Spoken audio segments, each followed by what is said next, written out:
look at the empty seats here. Where's Elon Musk? If he's so great, if these plans and all the fraud and abuse that he found are so evident, why isn't he here explaining it? You know why. Because he's out to privatize Social Security. He's been on television the last couple of days talking exactly about Social Security, Medicare, and Medicaid, and what he intends to do. Privatize it. The American people, some of them may have been born at night, but not last night. They will teach that clip in freshman orientation for new members of Congress, if there's any justice in the world.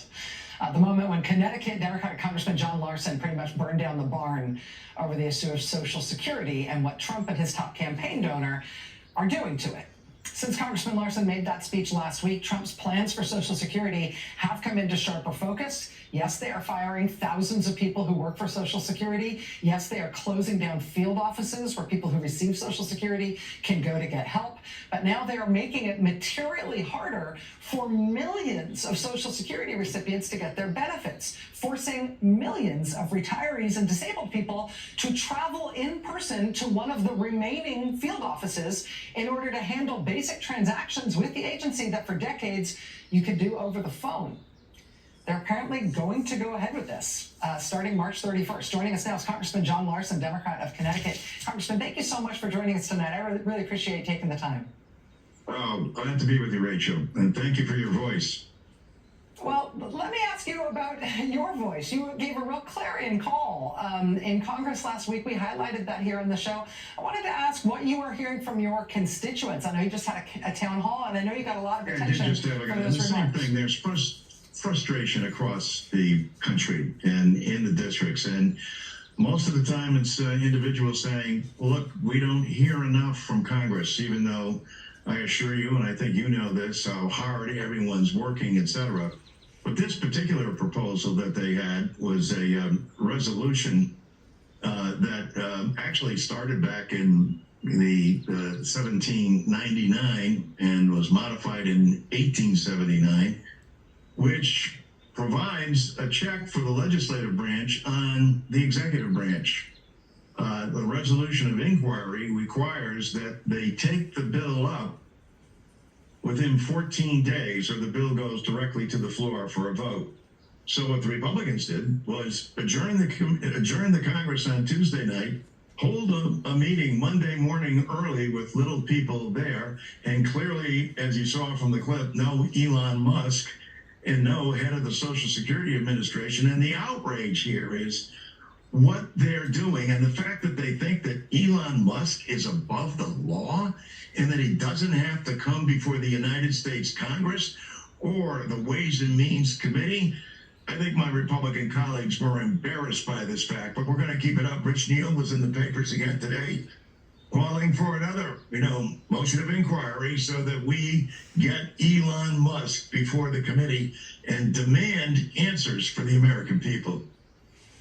What do you think they are trying to do to Social Security? The changes that they are forcing through, that they now say are going to start the last day of this month, seem like they are changes that are designed to cause chaos, designed to cause breakdown, and designed to screw up the basic functions of the agency. To what end? What do you think they're doing? I think you hit the nail on the head with the hammer there, Rachel, because that's exactly what they're doing. And here's the goal. What they're trying to do is say in the committee that Trump's indicated that he's not going to touch Social Security. And the Republicans continue to repeat, and all Elon Musk is after is fraud, abuse, and waste. Well, if he is, bring it before us, because we'd like to hear it. In fact, bring him before us so we get to see his plan.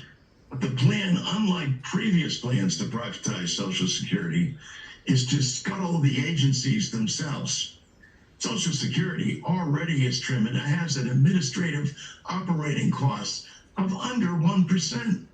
There's no other agency in the federal government that operates like that, or I dare say in the private sector either. I'm from an insurance capital of the world, and the administrative costs are 16 to 26%.